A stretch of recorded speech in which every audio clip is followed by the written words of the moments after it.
हर बार परास्त होने पर फिर हिम्मत करेगी, अब की बार तो मारूंगा इसे, अब की बार गिराऊंगा, और एक दिन गिरा दोगे, पक्का गिरा।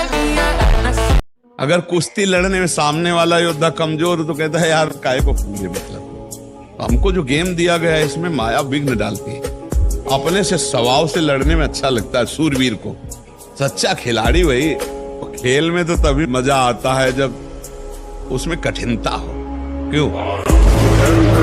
अच्छा, कुछ लोग आपकी वीडियोस पे कमेंट डालते हैं कि आपने स्टेरॉइड्स लगवा के बॉडी बनाई है, आप कुछ लेते हैं पाउडर डब्बे प्रोटीन खाते होंगे, तो उस विषय में उनको क्या जवाब देंगे आप? उनका कहना गलत है। मैं केवल और केवल गोमूत्र दूध का पान करता हूँ, प्रतिदिन 5-5 हजार सपाटे मारता हूँ, 3 बजे मैं उठता हूँ। उससे ही ये जो शरीर मुझे प्राप्त है, वज्र का शरीर है। अगर किसी को शक हो मेरे साथ रह सकता है, किसी को और भी शक हो आकर मेरी बॉडी को टच कर सकता है, देख सकता है। केवल गोमूत्र दूध के दम पर इतनी शक्ति प्राप्त हो सकती है, तो ब्रह्मचर्य में कितनी शक्ति है ये आप देख सकते हो। फिर मान परिस्त्री के प्रति काम भाव से दर्शन करने से सारे सुकृत नष्ट हो जाते हैं, और कहीं उनके अंग प्रत्यंग का अचानक दर्शन हो जाता है तो दोबारा दृष्टि नहीं जानी चाहिए। अगर एक बार आपने देखा, दोबारा फिर काम भाव से देख लिया, देखने मात्र से आपके सुकृत नष्ट हो जाएंगे। भगवत मार्ग के पथि को तो दृष्टि एक बार जाने में क्षमा है। अचानक आप जा रहे थे, दृष्टि पड़ गई आप नीचे। एक एक सेकंड का हिसाब होगा, ध्यान रखना। चाहे शास्त्र विरुद्ध आचरण करोगे तो, या शास्त्र अनुकूल आचरण करोगे तो, ऐसा ना समझो कि कोई देख नहीं रहा। हमारा दयालु प्रीतम तुम्हारे हृदय में बैठे तुम्हारी जलन को देख रहा है। तुम उसके लिए जल रहे हो, तुम उसके लिए सब सह रहे हो, सबका उपहास सह रहे हो, सबकी निंदा सह रहे हो, और नाना प्रकार के सांसारिक आकर्षणों का वेग सह रहे हो। तो जानते हो, कह रहे हैं ऐसे महात्मा के पीछे मैं डोलता हूं कि उसकी चरण रज मेरे ऊपर पड़ जाए और मैं पवित्र हो जाऊं। जो विरक्त संपूर्ण रूप से ब्रह्मचर्य है, उसको विशेष साधना नहीं करनी पड़ती, अपने आप भगवती स्मृति अखंड होने लगती है, क्योंकि महाआनंद स्वरूप ब्रह्मचर्य है। महाआनंद, आप सोच भी नहीं सकते कि ब्रह्मचारी को कितना आनंद होता है। जो ब्रह्मचर्य धारण करता है उससे अपार आनंद, अपार सुख प्राप्त होता है। सात्विक ब्रह्मचारी हो, सात्विक भोजन करता हो, और एक भूसा कस के मार दे तो मुंह बगाड़ देंगे। जो भैंसा और बकरा खाते हैं ना, एक भूसे में बैठ जाएंगे। इनमें ताकत नहीं। सात्विकता की ताकत, तपस्या की ताकत, ब्रह्मचर्य की ताकत बहुत बड़ी ताकत चलाता है। किसी 1 घंटे के अंदर उसे विषयाकार वृत्ति घबरा जाता है उपासक। अब क्या करें? डरना नहीं, निराश मत। अपने आचरणों को देख करके हमें उत्साहहीनता आती है, इसलिए आप डरना मत, आगे बढ़ते रहो। तुम्हारे अहम को नष्ट करने के लिए सारी लीलाएं हो रही हैं। शरीर अगर किसी असाध्य रोग से युक्त है तो भी उसके विचार कभी रोगी नहीं हो सकते। विचार स्वस्थ रहता है। और जो ब्रह्मचर्य नष्ट करता है, स्मरण शक्ति नष्ट, धारणा शक्ति नष्ट, इच्छा शक्ति नष्ट, उत्साह नष्ट, शरीर शक्ति नष्ट, सिकुड़ा हुआ मुंह, खिन्न मुंह, देखने से ही लगेगा पता नहीं कितना बोझा लादे हुए बैठा दिमाग में। अरे ब्रह्मचर्य को पचाने के लिए 1 घंटा व्यायाम की जरूरत है। कम से कम 1500 दंड बैठक मारियो, फिर 2, 4, 6 घंटे पद्मासन सिद्धासन में नस नाड़ी एकदम शुद्ध। पानी से शुद्ध हो जाओगे, पानी से केवल। जैसा घी लगता है ऐसा पानी लगेगा। लगना चाहिए कि ब्रह्मचारी जानता है। व्यभिचार व्यक्ति का सर्वनाश कर देता है। आपका ब्रह्मचर्य नींव है जीवन की, इसको मनोरंजन मत समझो। कैसी तुम्हारी दुर्बुद्धि, अपने हाथ से तुम अपना नाश करते हो। कैसी कैसी दुर्बुद्धि जागृत हो गई, सावधान। चाहे जितना पढ़ा लिखा हो, उत्तर के लिए समय चाहिए। उत्तर के लिए समय चाहिए कि नहीं चाहिए? तो भाई ये एक विषय का उत्तर थोड़ी हो रहा है। आप देख रहे हो प्रश्न के उत्तर, ये पढ़ाई का उत्तर नहीं है। कक्षा 9 पढ़े गांव की, आप प्रश्न करो और पूरा नहीं होने देंगे, उत्तर भगवान पहले यहाँ फिर कर देंगे। तमोगुण रजोगुण का विकार, काम क्रोध लोभ मोह मत्सर अभिमान, इन शत्रुओं को पराजित करने के लिए, आत्मानंद में स्वराज्य पर स्थित होने के लिए इंद्रियों का संयम ब्रह्मचर्य अत्यंत आवश्यक है। ब्रह्मचर्य का विमल प्रताप प्रकट होता है।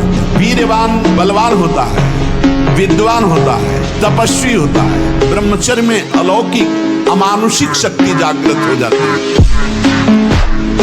लो 15 से लेकर 25-30 तक आपने ब्रह्मचर्य सब नष्ट कर दिया। अब आप केवल दिखाई दे रहे हैं कि मनुष्य है, मनुष्य में अब आपके अंदर ज्ञान शक्ति, स्मृति शक्ति, बल शक्ति, लोक कल्याण शक्ति, वो केवल नाटक भले बोल लो, तुम्हारे अंदर नहीं रह गई। हम कह रहे हैं भेड़िए की तरह केवल हमको डराते हैं, इनमें दम नहीं है। दम है तब जब हम डर के इनके आगे घुटने टेक देते, और अगर चौड़े खड़े रहो तो सर झुका के वापस न चला जाए तो उन्हें बताना।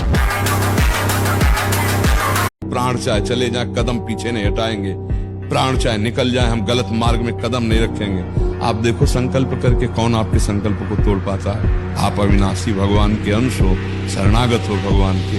बस त्रुटियों से बचो। जो त्रुटियां हमको कमजोरी प्रदान किए हुए हैं, उन त्रुटियों को पहचानो कि हमें अमुक संग से गिरने की संभावना है, अमुक संग से गिरने की संभावना है। बस ब्रह्मचर्य का नाश वीर का नाश, जीवन का नाश है। ब्रह्मचर्य अगर सही है, आपने किसी तरह इधर उधर, तो ये प्रश्न ही नहीं रहेगा।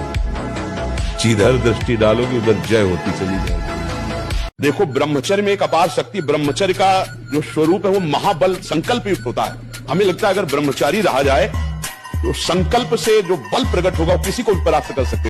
1 साल में आप बदल जाओगे, 1 साल चेहरा बदल जाएगा, जीवन बदल जाएगा। हमारी बात मानो, 4 बजे उठ करके शौच स्नान करके यदि 20 मिनट व्यायाम करोगे रोज, तो आप देखोगे वरदान की तरह काम करेगा। दवा कोई वर्जिश से बेहतर नहीं, नुस्खा है कम खर्च, बाला नसेन शक्ति बढ़े, फुर्तील है चोट न अधिक पिराए, अन्न पचे चंगा रहे। लोग कहते मन बहुत परेशान करता है, तो तुम्हारे ही पावर से तुमको परेशान कर रहा है, तुम जान नहीं पा रहे हो। तुम तो उसे मार सकते हो, तुम तो उसको नष्ट कर सकते हो, तुम्हारे में बहुत बड़ी सामर्थ्य है। पर जागरण करो। ये कोहरा है, काम आदि जानते हो क्या? कोहरा, जहाँ भुवन भास्कर प्रकाशित हुए, कोहरे की सत्ता ही खत्म। भगवान का ज्ञान प्रकाशित हुआ, इनका कोई महत्व नहीं, न थे, न आए, न रहेंगे।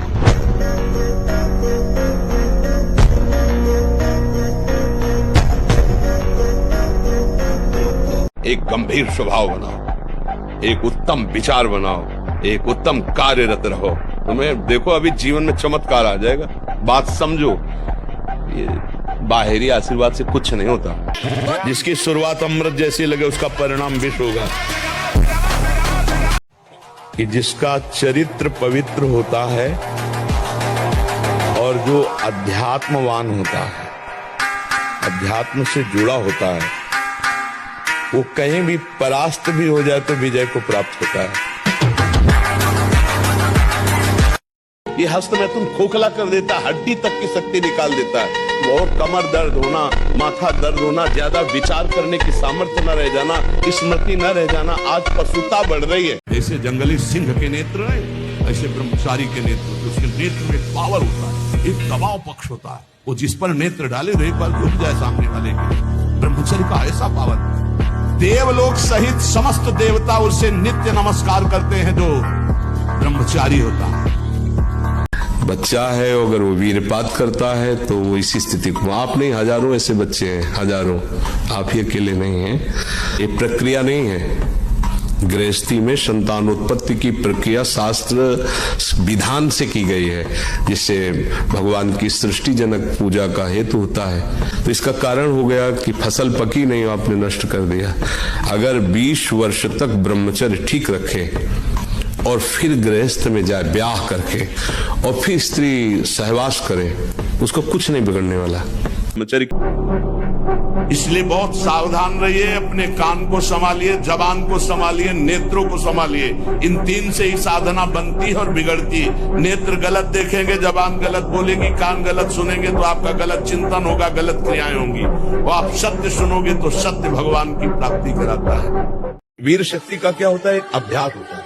जैसे आपने 1 दिन का अभ्यास बना लिया, तो 2 दिन बहुत वो चैन होगी, तीसरे दिन निकल जाएगी, अपने आप निकल जाएगी। गलत अभ्यास, वही आप जिसे स्वप्न दोष कहते हो, जिसे स्वयं ही वीरपात कहते हो, वो गलत अभ्यास से हुआ है। आपकी नस नाड़ियां इतनी दुर्बल हो गई, कुछ क्षमता नहीं रख रही वीर शक्ति को रोकने की। हम अगर कोई गलती ना करें और वर्ष 1.5 वर्ष इंतजार करें, खंड बैठक मारें, 2-3 किलोमीटर दौड़ लगाएं, जैसा हमने बताया, खान पान शुद्ध रखें, अगर कोई हरकत गलत ना करे तो ठीक हो जाता है। पर ये अभ्यास अभी आपको लंबे समय तक झेलना पड़ेगा। स्मृति शक्ति का नाश हो जाना, खड़े होने में चक्कर आना, कमर दर्द करना, गांठ दर्द करना, पढ़ाई में मन न लगना, भोजन अपाच्य, भोजन न पचने लगना, चिड़चिड़ा स्वभाव हो जाना, जरा सी बात में किसी को कटु वचन बोल देना, ये सब बातें आने लगेंगी। अगर 100 बार पटक किसी पहलवान ने लगा दी तो कुश्ती लड़ना थोड़ी छोड़ दिया जाता है।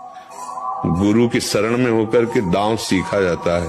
100 बार तो तुमने गिराया, अब थोड़ा दूध पिएंगे और दंड बैठक और बढ़ाएंगे और गुरु की शरण में होकर वो हाथ सीखेंगे जिससे पटकेंगे। ऐसे ही अभी मन पटक रहा है, मन ही तो पटक रहा है। मना कष्टानि इंद्रियाणि प्रकृति स्थानि कर्षति। अब तुम अगर हमारी दांव सीख जाओ तो अभी बचना शुरू हो जाएगा। जिस दांव से दुश्मन को पछाड़ा जाता है, गुरु से युक्ति मिलती है, युक्ति से मुक्ति मिलती है। हारना किसी को पसंद नहीं, किसको अच्छा लगता है हारना? तो फिर अभ्यास में प्रमाद क्यों किया? फेल होना अच्छा नहीं लगता तो पास होने के लिए पूरे ग्रंथ को अपनी स्मृति में बसा लो। सारी सामर्थ्य आपके अंदर, पर पढ़ने में मन नहीं लगता, भोग विलासिता, गंदी आदतें, तो स्मृति खत्म हो गई। अब क्या करोगे? तुम्हारे शरीर में अगर ब्रह्मचर्य है, तुम्हारे शरीर में अगर व्यायाम की स्फूर्ति है और अभ्यास है, तो किसी भी मार्ग में जाओ, विजयी ही विजयी रहोगे। कौन सा आसन करने से ब्रह्मचर्य ऊर्ध्वगामी होगा? अब जैसे अवस्था आपका ही प्रश्न है। अब ये नए साधकों के लिए होता है, आपके लिए तो मुझे लगता है कि इस विषय में अब चिंतन ही छोड़ देना चाहिए, क्योंकि नए साधक, अब जैसे ऊर्ध्वगामी के लिए सिद्धासन अत्यंत आवश्यक है। अब सिद्धासन के लिए महाराज का शरीर काम नहीं करेगा। अब सिद्धासन जो बाईं एड़ी है वो गुदा और मोत्येंद्री दोनों के बीच के स्थान में ठीक एड़ी ऐसे लगी हुई, और जो दाहिनी पैर की एड़ी है वो ठीक मोत्रेंद्री के ऊपर लगी होती है, ऐसे लगी होती है, और ठीक ऐसे बैठा जाता है। मेरुदंड बिल्कुल यही स्थिति होती है, और 2.5 घंटे 3 घंटे बिना हिले फट जाएगी जंगा, अभ्यास की घोर ना हो तो। अब सुषुम्ना नाड़ी का संचार होता है, फिर वीर ऊर्ध्वगामी होता है। आप किसी भी तरह अपने ब्रह्मचर्य के नाम होने दें। मन, प्राण और वीर, ये तीनों का एक तारतम्य है। एक कंट्रोल में हो जाए तो ये दोनों कंट्रोल में हो जाए तो आपका ब्रह्मचर्य ठीक है। स्वाभाविक बिना प्रयास के आपका मन एक शीतल, एक गंभीर, एक शांत, जहां लगाना चाहो एकदम तुरंत लग जाएगा, विक्षेप नहीं। अभ्यास और ब्रह्मचर्य, प्राणों का संयमन, मन का एकाग्र होना, ब्रह्मचर्य ठीक रहना, तीनों का तारतम्य। अभी आप 1 साल ब्रह्मचर्य रहिए, आप फिर देखिए आपके विचार कैसे होते हैं, आपके शरीर में कैसी ऊर्जा होती है, आपका प्रतिज्ञा, आपके वचन, आपकी चेष्टा, आपकी क्रियाएं कितनी मतलब पवित्र और साफ स्वच्छ एकाग्र। जवान जो कहती हो हम खा लेते, वाणी जो चाहती हो हम बोल लेते, नेत्र जो देखना चाहते हम देख लेते, फिर मन को एकाग्र किससे करोगे?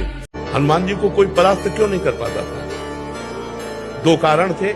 चरित्र पवित्र, पहला चरित्र पवित्र, और दूसरा हृदय में भगवान का निरंतर स्मरण। प्रविष्ट नगर की जय सब राजा हृदय राख, ये विजय का कारण था। और पुष्टता जिसे बल कहते हैं वो तुम्हारे वीर में होती है। जिसको तुम खिलवाड़ समझते हो वो खिलवाड़ नहीं, तुम्हारी जीवनी शक्ति है। यदि संयम से ब्रह्मचर्य से रहो तो न उतनी घी में ताकत है, न दूध में ताकत है, न किसी भी पदार्थ में ताकत, जो तुम्हारे ब्रह्मचर्य में ताकत है। ब्रह्मचर्य बहुत बड़ा वरदान है। इसी ब्रह्मचर्य के नाश में दुनिया डटी हुई है, नहीं डटी हुई, इसी का नाश, ब्रह्मचर्य नाश का। जिसके निकालने में इतना सुख, उसको रोकने में कितना सुख होगा तुम सोच भी नहीं सकते। रोक कर देखो, बहादुर हो तो। और ब्रह्मचर्य ठीक है तो डटे रहोगे। ब्रह्मचर्य शारीरिक बल, आध्यात्मिक बल, बौद्धिक बल, सब बल प्रदान करता है। नियम में हो जाए तो 10-10, 20-20 वर्ष हो गए, ऐसे ऐसे साधक हैं जिनको स्वप्न दोष ही नहीं हुआ। ऐसे ऊर्ध्वरेता जो पराई स्त्री से संभोग करता है वहां स्त्री लोहे की लाल आग, वैसे आलिंगन कराते हैं यमदूत दोनों हाथ पकड़ करके, वैसे और मिनट 2 मिनट 5 मिनट 10 मिनट लई मरना है, लई आनंद ले। मनमानी आचरण करने के कारण, ब्रह्मचर्य ना रहने के कारण छोटे छोटे अवस्थाओं में बहुत ही दयनीय दशा है शरीर की, बुद्धि की, मानसिकता की। जब तक पाणी ग्रहण नहीं तब तक ब्रह्मचर्य का विधान शास्त्रीय विधान है, तभी गृहस्थ धर्म उनका बहुत सुंदर होता है। 2 लाइन बोला था, उसी में पूरा अध्यात्म है। छोटे बच्चों को या विद्यार्थियों को सबसे पहले ब्रह्मचर्य पर दृष्टि देनी चाहिए। सबसे पहले अगर ब्रह्मचर्य सुरक्षित है तो स्मृति, शरीर बल, सब बल जागृत हो जाएंगे। रात में सोते समय बहुत सावधान हो जाना चाहिए उपासक को। वैसे तो हर समय सावधान, पर सोते समय ऐसे सावधान होना चाहिए जैसे मृत्यु के समय योगी जन अपने सारे इंद्रियों को समेट लेते हैं और अपने स्वरूप में, अपने प्रीतम के स्वरूप में लगा देते हैं। तुम रोज शयन के समय ऐसा अनुभव करो, मैं नींद में जा रहा हूं या मृत्यु में जा रहा हूं, इसमें कोई फर्क नहीं पड़ता। पता नहीं आंख खुले कि न खुले। कितने ऐसे हैं कि सोते ही रह गए। मैं भगवान का दास हूं, मैं किसी भी स्थिति में निराश, उदास, हताश नहीं हो सकता हूं। मैं हर कोशिश करूंगा, बाहरी और आंतरिक शत्रु कोई भी मुझे ब्रह्मचर्य ऐसा कैसे हो सकता है? यदि एक बार ऐसा हुआ तो 1000 बार मैं प्रयास करूंगा और इसमें विजय। वो मतलब जिद्दी स्वभाव, एक निष्ठा उसी से आती है, उसी से। चाहे भजन मार्ग हो, चाहे संसार का मार्ग हो, अभ्यास योग युक्तेन चेतसा नान्यगामिना। हारना किसी को पसंद नहीं, किसको अच्छा लगता है हारना? तो फिर अभ्यास में प्रमाद क्यों किया? तुम्हारे शरीर में अगर ब्रह्मचर्य है, तुम्हारे शरीर में अगर व्यायाम की स्फूर्ति है और अभ्यास है, तो किसी भी मार्ग में जाओ, विजयी ही विजयी रहोगे। परमार्थ के पथिक को ध्यान रखना चाहिए। कभी भी किसी को मैथुन धर्म से युक्त जो है उस दृश्य को नहीं देखना चाहिए और ऐसे लोगों से अपना संबंध नहीं बनाना चाहिए, मित्रता नहीं बनानी चाहिए, सदैव अकेला रहना चाहिए और इंद्रियों को बहिर्मुख नहीं होने देना चाहिए। यदि संग करे तो भगवत प्रेमी महात्माओं का, नहीं तो एकांत में अनंत महिमाशाली प्रभु के नाम रूप का चिंतन करे। अब हम कैसे बताएं, पता नहीं कैसे बुद्धियां मतलब भ्रष्ट होती चली जा रही हैं। निर्बल जीवों को मार के खाने से कोई तो क्या प्राप्त कर लोगे? क्या प्राप्त कर लोगे? नमक रोटी खाओ, संयम से रहो, दूसरों की सेवा करो, भगवान का नाम जप करो और ये मत सोचना कि अर्थ प्रधान जीवन होना चाहिए। यदि हरि का आश्रय ले लिया ना, अर्थ खुद तुम्हारे चरण चूमेगा। बहुत ध्यान देने योग्य बात है कि ये आयुर्वेदिक औषधि ले लेते हैं, ये ले लेते हैं, तो आपकी गति गलत है, इसलिए पावर जाएगा औषधियों का, गलत ढंग से ही प्रयोग हो जाएगा। कोई भी ऐसा वैद्य समर्थ नहीं है जो तुम्हें इस हस्त क्रिया को रोकने की औषधि दे दे। बहुत सुंदर बात है। तुम्हें कोई ब्रह्मचारी बना सके ऐसी कोई औषधि नहीं। एकमात्र मन को प्रभु में लगाकर नाम जप करो और जो संयम बताया जा रहा है वैसा करो, सब ठीक हो जाएगा, सब ठीक हो जाएगा। तुम समर्थ बन जाओगे अपनी इंद्रियों को रोकने के लिए। उपासक पहले तुम इतने मजबूत बनो कि कोई भी बुराई तुम्हारे हृदय में प्रवेश न करे, कोई भी तुम्हें बुरा न दिखाई दे और तुम सब में भगवान को देखकर इस माया पर विजय प्राप्त करो। कोई भी बुरा हमको दिखे ना और कोई भी बुराई हमको परास्त न कर पावे, कोई भी दुख हमारी प्रसन्नता को न छुपाए, क्योंकि सर्वम खलमिदम ब्रह्म, सब जगह वही विराजमान है। कौन बुरा है? सच्चा ज्ञान, सच्ची अच्छाई तो यही है ना कि बुरे में भी मुझे भगवान दिखाई दे। ब्रह्मचर्य अगर सही है, आपने किसी तरह इधर उधर, तो ये प्रश्न ही नहीं रहेगा। जिधर दृष्टि डालोगे उधर जय होती चली जाएगी। क्या मुर्दे जैसा जीवन, जो इंद्री जैसा चाहे वैसा डाउन कर दे, जैसा चाहे वो हमें शोक दे दे, दुख दे। थोड़ा सा साहसी बनो, तुम भगवान के अंश हो, तुम कुछ भी कर सकते हो, कुछ भी।